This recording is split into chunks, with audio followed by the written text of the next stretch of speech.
Let's go on ahead and give you guys the full frontal over here. This is the full frontal camera angle. So let's see.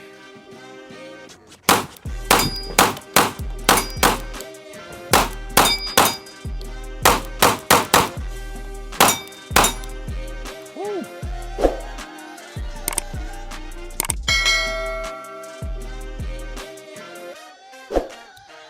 Hey fam, it's your boy Miaris TV, and I am back with another banger of a video. Of course, I sound like a broken record, but I'm gonna say it anyways because I love this place. At my second home, Aries Training Facility in Leesburg, Florida. The video today is on this guy over here. This is my Grit Grips 19, and also I do have the Desert Cat slide and ported barrel, and of course, one of my favorite red dots at Olight C. And suppressor height sights on here that I kind of boogered up when I put on there. I think the last video I had this thing was my Glock clone collection video. And you guys know I was having issues with the trigger. I went on ahead and put a Glock performance trigger on there now. So, woo! Really nice, really nice. Now, this was a build I did a few months ago. Grit Grips popped up.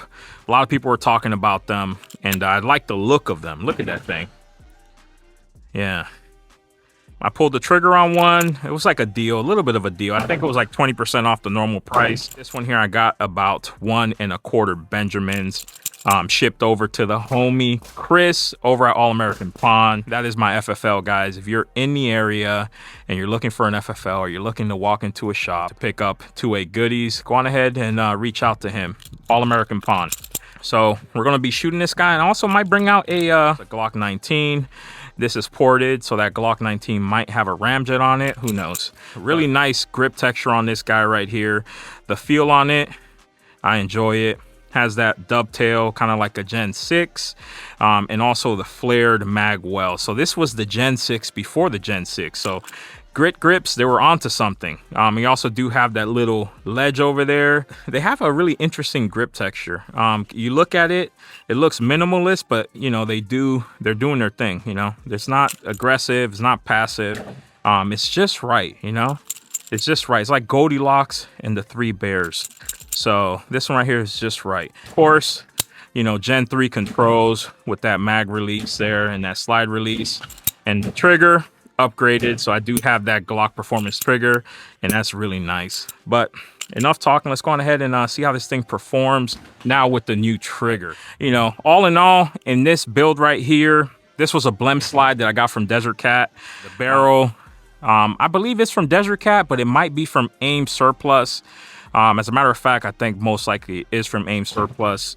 And you know, the grip, everything that you see here. I'm also going to include the trigger now since I put it on there. You're looking at about just a little over 5 Benjamins, guys. It's this package right here. A little less, a little bit more. So let's just see. Uh-oh. So it's not the trigger, guys. It's not the trigger. What is it then?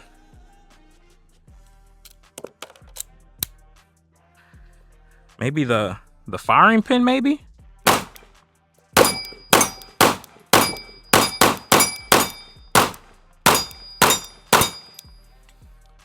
Yeah, well, that was kind of weird. Let me see if I got any light primer strikes on there.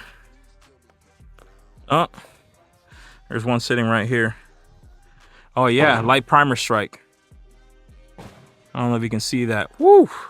Probably shouldn't be holding that. Let me see if we can shoot it.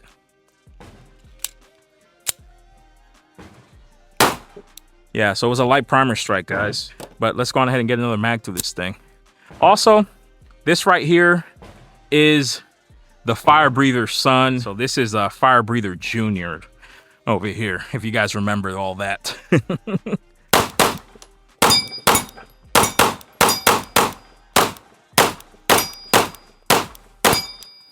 Woo! And boys, one of my steel targets has been on the last leg for the past 2 or 3 range visits, and this thing's just holding on. Now, it's looking a little sideways, so I know it's probably going to fall this range day. Let's go on ahead and give you guys the full frontal over here. This is the full frontal camera angle. So let's see.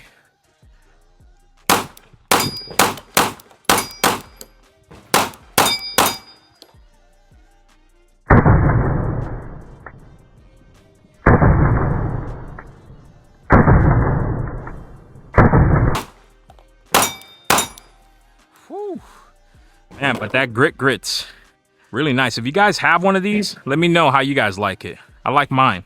But with that, let's just go on ahead and put a few mags through that Glock 19 Gen 6 with that forbidden ramjet on here. This is actually the ramjet that was on my Gen 6 45. We'll give you a view from this side over here.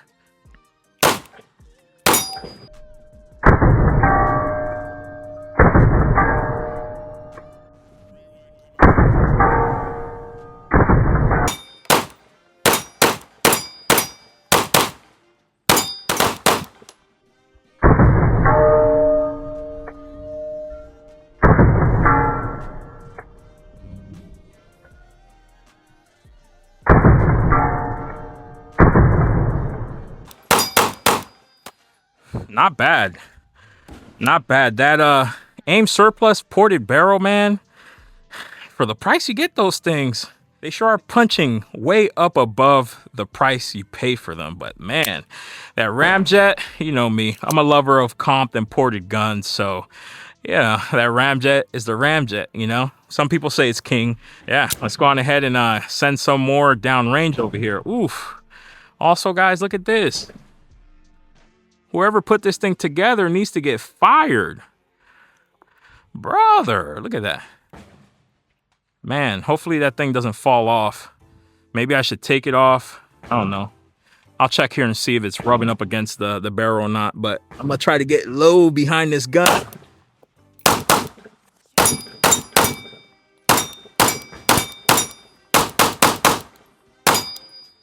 Whew. This thing's loose over here. That's what happens when you get stuff from Amazon. You know, but Amazon is just so convenient. You can grab something today and it's here either the same day or tomorrow. So I don't know why I rushed to build this thing. But yeah, I think it's the second time this has happened.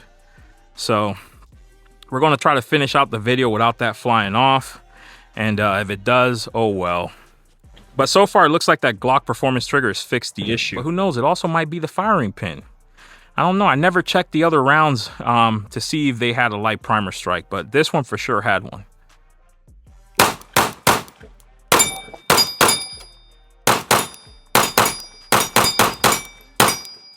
Whew. Grit grips. This is right here, the back shot. This is how we're going to end it. We're going to get 2 mags downrange with the back shot camera angle, and we'll see. That front sight is loosey-goosey. All right, here we go.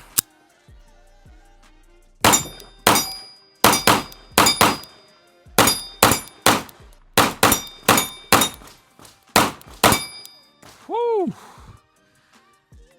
Guys, I just enjoy guns too much, man. I just enjoy guns too much.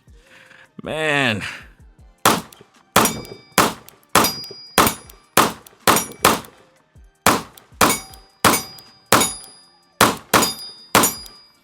Woo! Grit grips. Grit grips. And that is the video, guys. Now, I do need to let you guys know I found the issue. I went back and I reviewed some of the footage of some of the range days that I had with my Grit Grips 19. And each time you hear the trigger click, right? So it's not like it's doing like a dead trigger where it won't reset. And I just got to investigating, took this thing apart. You can see this thing's filthy. And guess what I found? You know, in that video I was saying it might be the firing pin. It might be the firing pin.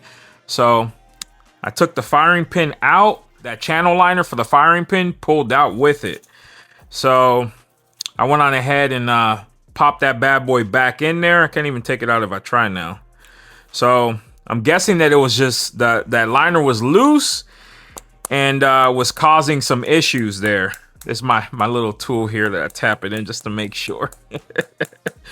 So I think that was the issue, y'all. But I figured since I have it taken apart, let's just go on ahead and wipe this thing down and also lube it up over here. Do a little light cleaning, you know, since I like cleaning my guns and all. So while we're in there, might as well go on ahead and fix this loosey-goosey guy here. Just go on ahead and wipe this thing here. Whew. Those ports really get a gun dirty. That is the barrel right there. I'm just gonna go on ahead and give it a nice little wipe. What I might also do is I might go on ahead and order a new upper parts kit for this thing and get a Glock one. That way I know 100% that it is Glock. But then again, this is just a range toy. And I'm gonna be hooking it up with some gum butter right here. My homie John always told me that I should apply this only to 2011s. But, you know, these are all my 2011s, y'all. Go on ahead and put a little light coat of gum butter. Put some right here. All the points that touch. All right. It'll be nice and clean for the next time. I mean, not real deep cleaning, but still good enough. I just put a little bit on the recoil spring, just a tiny bit.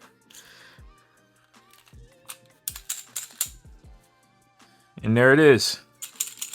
It's good as new. Ooh, this thing really did need a wipe down. So like I said, it wasn't a trigger. It was something as simple as the firing pin channel liner being loose. So we'll take this thing back out and then we'll see here. We'll see, because you know, I do like this thing over here. Like I said, this is the Fire Breather Junior. You guys know the SCT-17. That's one of my favorite guns in the collection. And I built this guy right here around him. You know, I kept that same scheme of the OD green frame with, you know, some ported barrels on there. But nonetheless, guys, I just want to hop on here real quick before I ended that video to let you know what I found. Oh, man. Forgot about this guy right here. Let's go on ahead and see it through, y'all. Oof. Oof. I don't know if you guys can see the threads on there. There it is. Oof. Man. Let's go on ahead and clean this. Do I got red Loctite? Let's put red Loctite on this bad boy. Jeez. This thing is like a melted gummy worm. Damn. All right, so we put it back on there with some of that red Loctite. I never use red Loctite on any gun parts, guys, but I think that was the second time this thing came loose, and I think it has to do with the ports being there. But there it is right there. I just wanted to get on here real quick just to show you guys what I found, tell you about it, and also to apologize to Grit Grips for blaming it on their trigger. Hopefully that resolves the issue. If not, like I said, we'll just go on ahead and get a new upper parts kit, and hopefully this front sight stays put with that red Loctite. But anyways, that is the video, guys. As always, I appreciate y'all. Don't forget to like and subscribe, and thanks for watching. Peace.